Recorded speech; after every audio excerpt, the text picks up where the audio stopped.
It is exciting. It's also completely nerve-wracking. We're finally showing this movie, which is the end of all this craziness for the last 6 years of our lives. So I'm excited. Yeah, I'm very excited. Well, it just feels like we just climbed to the top of the mountain. So there's a lot of relief. It feels like we finally made it.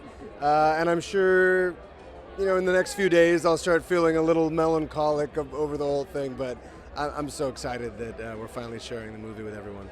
I don't know. It really is a cultural phenomenon, and I think it somehow really inspired people's imaginations. The fact that George Lucas started in the middle of a story, just even that small thing that you were starting on episode 4 and you were thinking, well, what was episode 1, 2, and 3, and where else is it going? It just somehow really inspired people's imaginations, so people feel ownership over the story in a beautiful way.